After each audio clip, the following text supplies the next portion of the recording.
Hello friends, this is Sharifa and welcome to the study point official seated Bengali. সবাইকে নমস্কার জানিয়ে শুরু করছি আজকের ক্লাস। সো ফ্রেন্ডস, আজকে আমরা জানবো লেসন 4, ভাষা শিক্ষণে ব্যাকরণের ভূমিকাটা কি সেটা আমরা জানবো। Role of grammar in learning a language. তো কয়েক বছরের কোয়েশ্চেন অ্যানালাইসিস করে দেখা গেছে যে একটা কি দুটো কোয়েশ্চেন এর থেকে আসে। তো আমরা বেশি বড় করব না ক্লাসটা, খুব ছোট ক্লাসে যেগুলো খুব গুরুত্বপূর্ণ ইম্পর্টেন্ট বিষয়গুলি সেগুলোই আমরা আলোচনা করব ও তাড়াতাড়ি শেষ করে দেব। তো দেখো ফ্রেন্ডস, প্রথমে আমরা জেনে নেব ব্যাকরণটা কি। What is grammar? ব্যাকরণ হলো ভাষার একটি পদ্ধতি বলতে পারো তোমরা এটাকে। ব্যাকরণের সাহায্যে শব্দ ব্যবহার শ্রেণীবদ্ধ এবং একত্রে গঠন করা হয় যাতে সুসংগত কথা বা লিখিত যোগাযোগ তৈরি হতে পারে। মানে ব্যাকরণটা এমন একটা জিনিস যেটা হচ্ছে তোমার অগোছালো কথাগুলোকে গুছিয়ে ভালোভাবে বলতে পারি আমরা ব্যাকরণ দিয়ে। তো দেখো, তারপর এটি অর্থপূর্ণ যোগাযোগের সুবিধার্থে, অর্থপূর্ণ, অর্থহীন নয়, অর্থহীন বিষয়গুলিকে আমরা অর্থপূর্ণ করার জন্য এই যে ধারণাগুলি আরো ভালোভাবে উপস্থাপনের জন্য বাক্যগুলি একটি সঠিক ক্রম প্রদান করে। দেখো, যখন আমরা গ্রামার ডিটেলসে আলোচনা করব তখন আমরা দেখব অনেক ধরনের অলংকার, অনেক বিষয় আছে, সেগুলো মানে বিহীন আমরা করতে পারি না যে একটা ভাষা ভালো করে বলতে পারবো না। যখন আমরা গ্রামারের কিছু কিছু অলংকার নিয়ে ভালোভাবে সাজিয়ে গুছিয়ে আমরা ভাষাগুলি ব্যবহার করব তখন দেখব ভাষাগুলো বেশ সাজুগুজু হয়ে তুমি সেটাকে কি বলতে পারো, মাধুর্যপূর্ণ হবে। যাই হোক, তারপরে দেখো, অনেকে মনে করে মাতৃভাষা শেখার জন্য ব্যাকরণ অপরিহার্য নয়, কিন্তু কোনো একটি ভাষা শুদ্ধভাবে বলতে ও লিখতে গেলে ব্যাকরণের প্রয়োজন হয়। কারণ এটা আমি আগেই বললাম, যেটা মাধুর্যটা সেটা যদি আমরা বজায় রাখতে চাই তাহলে ব্যাকরণটা একদমই অপরিহার্য। তারপর দেখো, বাংলা ভাষার ব্যাকরণ প্রথম রচনা করেছিলেন একজন পর্তুগিজ পাদ্রী, নাথানিয়েল ব্রেসি, 1778 সনে। ঠিক আছে, তো এটা হচ্ছে খুব একটা ইম্পর্টেন্ট, আসতেই পারে শর্ট কোয়েশ্চেনে, যে প্রথম বাংলা ব্যাকরণ প্রথম কে রচনা করেছিল। সেটা হচ্ছে একজন পর্তুগিজ পাদ্রী নাথানিয়েল ব্রেসি 1778 সনে। সো ফ্রেন্ডস, এটা হচ্ছে আমাদের প্রাথমিক জানার যেটা ছিল সেটা। এটা এতটুক যদি তোমরা জানতে পারো তাহলে কি হবে, খুব সুবিধা হবে। এবার আমরা জানবো ব্যাকরণের লক্ষ্যগুলো কি কি। আমরা জানলাম ব্যাকরণটা কি, এবার জানবো লক্ষ্যগুলো। দেখো, ব্যাকরণ শেখানোর লক্ষ্য, AIIMS and objectives of grammar. সেটা প্রথম নাম্বার হচ্ছে, দেখো, শিক্ষার্থীদের বাংলা ভাষার গঠন সম্পর্কে ধারণা তৈরি করা। যে কোনো বিষয়ের একটি গঠন থাকে, সব বিষয়েরই। তো ব্যাকরণ দিয়ে আমরা বাংলা ভাষার গঠনটা যে আরো ভালো করতে পারি সেটাও আমাদের দেখতে হবে। তো শিক্ষার্থীদের বাংলা ভাষার গঠন সম্পর্কে ধারণা তৈরি করা। তারপর দেখো, 2 নম্বরে আছে শিক্ষার্থীদের বাংলা ভাষার ধারণা যুক্তিসঙ্গত ও সঠিক রূপ প্রদান করা। প্রতিটি বস্তুর রূপ যদি সুসঙ্গত হয়, ভালো হয়, তাহলে সেটা দেখতেও ভালো লাগে, পড়তেও ভালো লাগে। তো শিক্ষার্থীদের বাংলা ভাষার ধারণা যুক্তিসঙ্গত করে তুলতে হবে, ভালো ভালো অলংকার ব্যবহার করে, ও তার সঠিক রূপ দান করতে হবে। 3 নম্বরে দেখো, শিক্ষা ব্যবস্থা মুখস্থ নয়, বরং একটি নির্দিষ্ট নীতিনিয়ম ও সঠিক ক্রম বা আচরণ, নীতিনিয়ম ও সঠিক ক্রম হিসেবে শেখা। কারণ সঠিক পর্যবেক্ষণে মানসিক ক্ষমতার কি ঘটায়, বিকাশ ঘটায়। এটা একটু বেশি ইম্পর্টেন্ট। সেটা হচ্ছে যে মুখস্থ করলে মুখস্থ বিদ্যাটা আলাদা রকম, গ্রামারটা মুখস্থ করে তুমি পাত্তা পাবে না। যেখানে তোমাকে অনেক নীতি নিয়ম থাকবে, সেগুলো কম ভাষায় যদি আমরা খুব ভালোভাবে বুঝে নিতে পারি, নীতি নিয়মগুলো শিখে নিতে পারি, তাহলে কি হবে, সঠিক ক্রমগুলো যদি জানতে পারি তাহলে আমরা আপনা আপনি কি করব, নিজের থেকে যেটা যে ভালোভাবে একটা তোমার কবিতা লেখা বা একটা প্রবন্ধ লেখা নিজের থেকেই স্টুডেন্টরা তখন করতে পারবে। ব্যাকরণের সঠিক ব্যবহারে সেই বিষয়গুলিতে আরো বেশি মাধুর্যতা এনে দেবে। তারপর দেখো, সৃজনশীলতার রুচি গড়ে তোলা। এই যে এখানে যে আলোচনা করলাম যে সঠিক নীতি নিয়ম ও সঠিক ক্রম যদি জানা থাকে তাহলে কি হবে, এই যে সৃজনশীলতা, নিজের থেকে ক্রিয়েটিভিটিটা আপনা আপনি চলে আসবে। তখন কি করবে, শিক্ষার্থীরা নিজের তরফ থেকে যতটুকু প্রবন্ধ লিখবে বা ছোট ছোট কবিতা লিখবে, যেটাই চিন্তা করুক সেটা প্রকাশ করতে তাদের কি হবে, খুব লেখাটা মাধুর্যপূর্ণ দেখা যাবে। তারপর দেখো, একটি ভাষার প্রতি বৈজ্ঞানিক মনোভাব গড়ে তোলে। আমরা জানি যেখানে ক্রিয়েটিভিটি থাকে, যেখানে সৃজনশীলতা থাকে, সেটা মানে সেটা বস্তু বা বিষয় খুব ভালোভাবে গড়ে তুলতে পারলে সেটা এমনিতেই খুব ভালো দেখা যায়। তো দেখো, ব্যাকরণ শেখানোর লক্ষ্যটা হচ্ছে এগুলো। তো মোট কথা আমাদের হচ্ছে যে আমরা ব্যাকরণটা ভালোভাবে শেখার দরকার আছে। যদি আমরা ব্যাকরণটা সঠিকভাবে শিখতে পারি তাহলে কি হবে, আমরা নিজেদের থেকে যতটুকু মানে ক্রিয়েটিভিটি থাকবে আমাদের, সেগুলো কি হবে, খুব মাধুর্যপূর্ণ হবে। এবার আমরা জানবো যে ব্যাকরণ শেখানোর পদ্ধতিগুলো কি কি। ব্যাকরণ শেখানোর পদ্ধতিগুলো হচ্ছে মোট 4টে পদ্ধতি। তার থেকে প্রথম পদ্ধতিটি হচ্ছে যে মেথডস অফ টিচিং গ্রামার। তো প্রথম পদ্ধতিটি হচ্ছে ঐতিহ্যবাহী পদ্ধতি বা ট্রেডিশনাল মেথড, যেটা আমরা ট্রেডিশনাল বললে বুঝি বা ঐতিহ্যবাহী বলতে আমরা বুঝি যে যেটা আমরা পরম্পরাগতভাবে শেখাই। তো দেখো, প্রথমে আছে এই পদ্ধতিটিকে ডিডাকটিভ মেথড বা অবরোহ পদ্ধতিও বলা হয়। এবার আমরা জানবো যে ডিডাকটিভ মেথড বা অবরোহ পদ্ধতিটা কি। এই পদ্ধতিতে ব্যাকরণকে একটি স্বাধীন বিষয় হিসেবে পড়ানো হয়, অর্থাৎ একটি নির্দিষ্ট ব্যাকরণ বইয়ের সাহায্যে শেখানো হয়। এটা এই যে অবরোহ পদ্ধতি বা ডিডাকটিভ যেটা মেথড, যেটা পরম্পরাগত মেথড, সেটা হচ্ছে কি, এটা নির্দিষ্ট একটা বই থাকে, যে বইটা শিক্ষকে ক্লাসে নিয়ে গিয়ে শিক্ষার্থীদেরকে সেই নির্দিষ্ট বইয়ের মাধ্যমে এই ব্যাকরণের নিয়মগুলি শেখায় আর কি। তো দেখো, এই পদ্ধতি প্রথমে সংজ্ঞা অর্থাৎ ডেফিনেশন শেখানো হয়, তারপর উদাহরণ।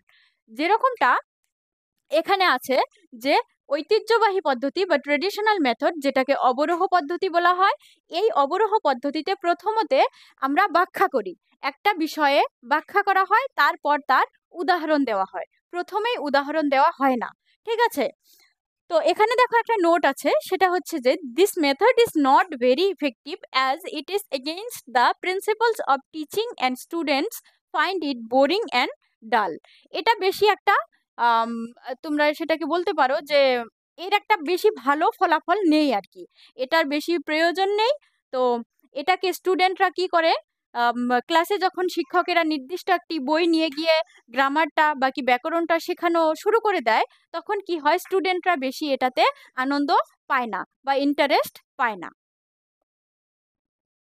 তো এবার আমরা দেখব ব্যাকরণ শেখানোর যে 4টি পদ্ধতি আছে তার থেকে আমরা 1 নম্বরটা দেখলাম, এবার আমরা দেখব 2 নম্বরটি। সেটা হচ্ছে অনানুষ্ঠানিক পদ্ধতি, দ্য ইনফর্মাল মেথড। দেখো, এই পদ্ধতিতে ব্যাকরণ নিয়মের মাধ্যমে নয়, বরং ব্যবহারিকভাবে ব্যাকরণ শেখানো বোঝায়। কোনো নিয়ম নেই এখানে, যে এরকমটা প্রথমে আমাদের শুধু নিয়ম ছিল। এই 2 নম্বরে ইনফর্মাল মেথড অর্থাৎ অনানুষ্ঠানিক পদ্ধতিতে কোনো নিয়ম নেই। এটা কি করা হয়, ব্যবহারিক ব্যাকরণ শেখানো হয় ব্যবহারিকভাবে।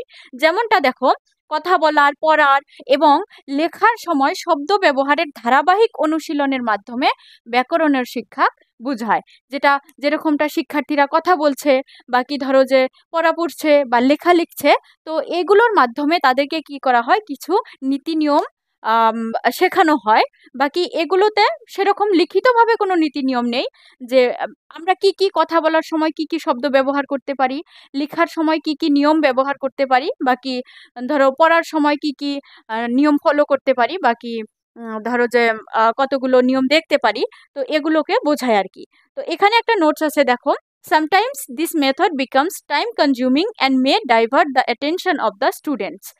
এটা হচ্ছে যে টাইম কনজিউমিং বলতে বোঝায় যে এটা অনেক সময় নেয়, আর এটা মে ডাইভার্ট দ্য অ্যাটেনশন। এটা হওয়াটা স্বাভাবিক, কারণ আমি তোমাদের বলছি, যখন এই মেথডটা শিক্ষকে ছাত্রছাত্রীদেরকে বা শিক্ষার্থীদেরকে বুঝাবে, তখন কি হয়, একটা শ্রেণীকক্ষে আমরা জানি 30 জন, ম্যাক্সিমাম 30 জন স্টুডেন্ট থাকে। তো একজন শিক্ষকে যখন এই নিয়মটা ফলো করতে যাবে বা এই মেথডটা যখন সেখানে ব্যবহার করতে যাবে, তখন কি হবে, শিক্ষক থাকবে একজন, স্টুডেন্ট থাকবে 30 জন। তো 30 জনকে একসাথে এই নিয়মটা ফলো করানোটা সহজ হবে না। তখন যখন এই যে 40 মিনিট বা 1 ঘন্টা যে সময়টা পড়াবে, সেখানে কি হবে, একজন একজন করে স্টুডেন্টকে এই নিয়মটা ফলো করানোটা সম্ভব হবে না। যার জন্য কি হবে, হয়তো 2 জনকে করালো, আর 2 জনকে যখন এই নিয়মগুলো ফলো করতে বলবে, তখন কি হবে, আপনি বাকি স্টুডেন্টগুলো যে আছে তারা কি হবে, অ্যাটেনশনটা একদম ডাইভার্ট হয়ে যাবে, তারা ক্লাসে মনোযোগ দিতে পারবে না। সো এটা বেশি স্টুডেন্টের জন্য মানে ইফেক্টিভ না, এটাও বেশি ইফেক্টিভ না আর কি। তো দেখো, এবার আমরা দেখব ব্যাকরণ শেখানোর যে দুটি পদ্ধতি দেখলাম, এবার আমরা দেখব 3 নাম্বার। তো আমি তোমাদেরকে বলতে চাচ্ছি এই 3 নম্বর যে পদ্ধতিটি আছে এটা হচ্ছে মোস্ট ইম্পর্টেন্ট, এখান থেকেই কোয়েশ্চেন আসে। তো দেখো 3 নম্বরটি হচ্ছে আবেশিক ও অবরোহ পদ্ধতি, যাকে আমরা বলি ইন্ডাকটিভ অ্যান্ড ডিডাকটিভ মেথড। এবার আমরা দেখে নেব যে আবেশিক পদ্ধতি যেটা সেটা কি, আর অবরোহ পদ্ধতি যেটা সেটা কি। 1 নম্বর দেখো, সেটা হচ্ছে উদাহরণ থেকে সংজ্ঞা। আবেশিক যেটা পদ্ধতি আছে সেটাতে কি করা হয়, প্রথমে উদাহরণ দেওয়া হয়, তারপর তার সংজ্ঞাতে যাওয়া হয়। যেরকমটা তুমি স্টুডেন্টকে একজন শিক্ষক শিক্ষার্থীকে কি বলবে, প্রথমে একটা বলবে যে ধরো ফ্যামিলি, পরিয়াল, পরিয়ালটা কি বস্তু, প্রথমে কি বলবে, উদাহরণ দিবে, উদাহরণ হিসাবে পরিয়াল নিবে। এবার বাচ্চা বলবে যে স্যার পরিয়ালটা কি, তখন কি বলবে যে তোমরা যে বাড়িতে থাকো সেখানে যদি তোমার বাবা মা এবং তুমি যদি থাকো সেটা হবে একক পরিয়াল, আর যদি তোমাদের সঙ্গে তোমার দাদু দিদিমা সবাই থাকে তাহলে সেটা হবে যৌথ পরিয়াল। এই যে প্রথমে পরিয়াল শব্দটা নিল, মানে উদাহরণটা নিল, আর তারপর তাকে কি করলো, শিক্ষার্থীকে ব্যাখ্যা করে বুঝিয়ে দিল। ঠিক আছে, তারপর দেখো জানা থেকে অজানা। আমরা সবাই জানি আমরা ফ্যামিলিতে থাকি, তো পরিয়ালটা তো আমরা জানি, কিন্তু অজানা এটাকে যে পরিয়াল বলে, দাদু দিদিমা থাকলে যৌথ বলে, বাকি শুধু বাবা মার সঙ্গে থাকলে এটাকে একক পরিয়াল বলে, এটাই হচ্ছে জানা থেকে অজানা। সে তো ঠিকই জানে সে পরিয়ালেই বড় হচ্ছে, কিন্তু সে একক পরিয়ালে বড় হচ্ছে না যৌথ পরিয়ালে বড় হচ্ছে সেটা জানতে পেরেছে। তারপর দেখো মূর্ত থেকে বিমূর্ত। এটা হচ্ছে মূর্তটা আমি তোমাদেরকে বলেছি, যেটা আমাদের যে পঞ্চ ইন্দ্রিয় আছে সেটা আমরা যেটা দেখি সেটা হচ্ছে মূর্ত, আর যেটা আমরা দেখি না, অনুভব করতে পারি না, বাকি মোট কথা দেখা যায় না, সেটা হচ্ছে বিমূর্ত। তো দেখো আমার হাতে, আমি এর আগের দিনও বলেছি যে আমার হাতে একটা কলম আছে যেটা শিক্ষার্থীরা দেখতে পাচ্ছে বা তোমরা দেখতে পাচ্ছ, কিন্তু এখন যদি আমি বলি আমার হাতে শূন্যটা কলম আছে, তাহলে আমি শূন্যটা কিভাবে বুঝিয়ে দেব, এটা হচ্ছে মূর্ত, আর শূন্যটা হচ্ছে বিমূর্ত। তারপর দেখো বড় থেকে ছোট ও বিশেষ থেকে সাধারণ। একটা বিষয় নিয়ে পড়িয়ে সেটাকে কি করা হয়, শিক্ষার্থীকে বুঝিয়ে সেটা সাধারণের দিকে নিয়ে আসা হয়। সো তারপর দেখো অবরোহ পদ্ধতিটা কি, সেম এখানে যেরকমটা উদাহরণ থেকে সংজ্ঞাতে গিয়েছে, এখানে কি করা হবে, সংজ্ঞা থেকে উদাহরণে যাবে, প্রথমে ব্যাখ্যা করবে, তারপর উদাহরণে যাবে। সেম তুমি উদাহরণ নিলে বেশি ভালো বুঝবে। যেরকমটা পরিয়াল, প্রথমে সংজ্ঞা করবে যে যে পরিয়ালে বাবা মা দাদু দিদিমা সবাই থাকে সেটাকে যৌথ পরিয়াল বলে, আর যেটাকে বাবা মা এবং তাদের সন্তান থাকে সেটাকে একক পরিয়াল বলে। প্রথমে সংজ্ঞা দিবে, তারপর উদাহরণ দেবে। তারপর অজানা থেকে জানা। যেরকম এখন যদি একজন টিচার ব্ল্যাকবোর্ডে লেখে, বাকি ধরো ডিরেক্ট একটা সৌরজগৎ এঁকে দেয়, প্রথমেই সৌরজগৎ, আমরা সবাই জানি বা শিক্ষার্থীরাও জানে আমরা কোথায় বসবাস করি, পৃথিবীতে বসবাস করি।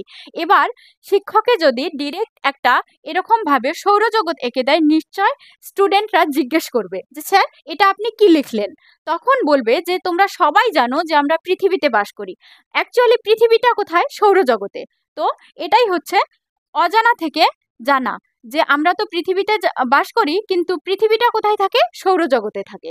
ঠিক আছে, তারপর দেখো বিমূর্ত থেকে মূর্তর দিকে, যেটা দেখতে পায় না সেটার থেকে দেখতে পাওয়াটার দিকে, যে আমার কাছে কিছুই নেই, এখন আমার কাছে একটা কলম আছে। ঠিক আছে, তারপর দেখো ছোট থেকে বড়, যে কোনো একটা ছোট বিষয় থেকে বড় বিষয়ে যাওয়া, বাকি সাধারণ থেকে বিশেষে যাওয়া, সাধারণ একটা বিষয়কে ভালো করে বুঝিয়ে সেটাকে বিশেষ বানানোটাই হচ্ছে অবরোহ পদ্ধতি। সো ফ্রেন্ডস, এটাকে ভালো করে মনে রাখার চেষ্টা করবে। এখান থেকে এরকম কোয়েশ্চেন আছে যে ডিরেক্ট এরকমটা দেওয়া থাকে, ধরো সেখানে দেওয়া থাকলো আবেশিক পদ্ধতি হচ্ছে, দিয়ে এগুলো উল্টো পাল্টা করে দেওয়া থাকে, সেখান থেকে তোমাকে ভালো করে সঠিক উত্তরটা বেছে নিতে হবে। যেরকমটা থাকতে পারে যে উদাহরণ থেকে সংজ্ঞা, বাকি বিমূর্ত থেকে মূর্তর দিকে। এবার তুমি কোনটা চয়েস করবে, ভালো করে মনে রাখলে তোমার শুদ্ধ অ্যান্সারটি হবে যে উদাহরণ থেকে সংজ্ঞা। তো এবার আমরা দেখব ব্যাকরণ শেখানোর যে পদ্ধতিটা ছিল সেটার 4 নম্বর পদ্ধতিটা, সেটা হচ্ছে আনুষঙ্গিক পদ্ধতি, ইনসিডেন্টাল মেথড। এটা সেরকমটা একটা প্রয়োজনীয় নয়, যদিও আমি তোমাদেরকে এর যেটা সম্যক জ্ঞান সেটা দিতে চাচ্ছি। সেটা হচ্ছে এই পদ্ধতিটিতে সহসম্পর্ক ও শিক্ষাদানের রেফারেন্স পদ্ধতি নামেও পরিচিত।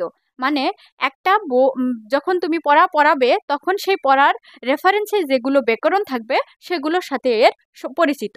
এই পদ্ধতি শিক্ষার্থীদের ব্যাকরণকে অন্যান্য সম্পর্কিত যৌক্তিক কাঠামোর সাথে সম্পর্কিত করতে সাহায্য করে এবং শিক্ষার্থীরা ব্যাকরণগত নীতি নিয়ম সম্পর্কে জ্ঞান অর্জন করে। এটা মোট কথা হচ্ছে এতক্ষণ ধরে আমরা যতগুলো জানছি যে ব্যাকরণ জানার কেন প্রয়োজন, ব্যাকরণ জেনে কি হবে, কি কি জানার প্রয়োজন, সেগুলো এখানে এসে পড়ে, এই ইনসিডেন্টাল মেথডসে এসে পড়ে। যেরকমটা ধরো শুদ্ধ উচ্চারণ, পরিপাটি করে লেখা বা সক্রিয় শব্দ ভাণ্ডার, বা কি ধরো যে ভালো করে উচ্চারণ করে পড়াটা, এই সবগুলোই কি হয় ইনসিডেন্টাল মেথডে আসে। এখানে মোট কথাটা হচ্ছে ইনসিডেন্টাল মেথডে এটাই বলে যে গ্রামারটা আমাদের শিখতে হবে, ব্যাকরণটা আমাদের জানতে হবে, কারণ ব্যাকরণবিহীন আমরা আমার যেটা লিখিত রূপ বা আমাদের যেটা কথিত রূপ সেটাকে আমরা মাধুর্যপূর্ণ করতে পারবো না। ব্যাকরণে ব্যবহার করলেই সেটা আমাদের সম্ভব। আমরা এতক্ষণ ব্যাকরণের পদ্ধতিগুলো আলোচনা করলাম। এবার আমরা আলোচনা করব ব্যাকরণের প্রকার, অর্থাৎ টাইপস অফ গ্রামার। তো দেখো, প্রথমটি আছে কার্যকরী ব্যাকরণ, ফাংশনাল গ্রামার। ফাংশনাল গ্রামারটা কি আমরা দেখে নেব। কার্যকরী গ্রামারে প্রথমে আমরা এই পয়েন্টটা দেখে নেব, কার্যকরী ব্যাকরণের শব্দ এবং বাক্যাংশের কার্যকারিতাকে প্রাধান্য দেয়।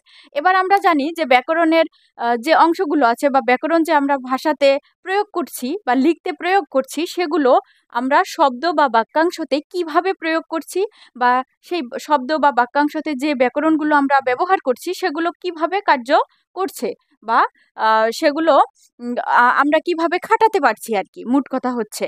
ঠিক আছে, এবার দেখো তোমরা, এটি বর্ণনামূলক ভাষার একটি মূল পদ্ধতি। এই পদ্ধতিতে একটি ভাষা কিভাবে কাজ করে তা বর্ণনা করে। তো দেখো যে কার্যকরী ব্যাকরণ মূলত দুই প্রকারের ছিল, একটা ছিল বর্ণনামূলক, একটা ছিল সেটা প্রেসক্রিপটিভ বলা হয়। তো সেটা আপাতত প্রয়োজন নেই, এটা তোমরা দেখে নিলেই হবে।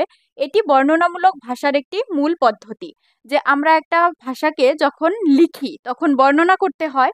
তো বর্ণনাতে এর কার্যকারিতা কি, এই পদ্ধতিতে একটি ভাষা কিভাবে কাজ করে, কোন পরিস্থিতিতে আমরা কিভাবে ব্যাকরণকে ইউজ করে একটা ভাষাকে মাধুর্যপূর্ণ করে পরিস্থিতিটাকে ফুটিয়ে তুলতে কতটুক পারছি সেটাকে বর্ণনা করে।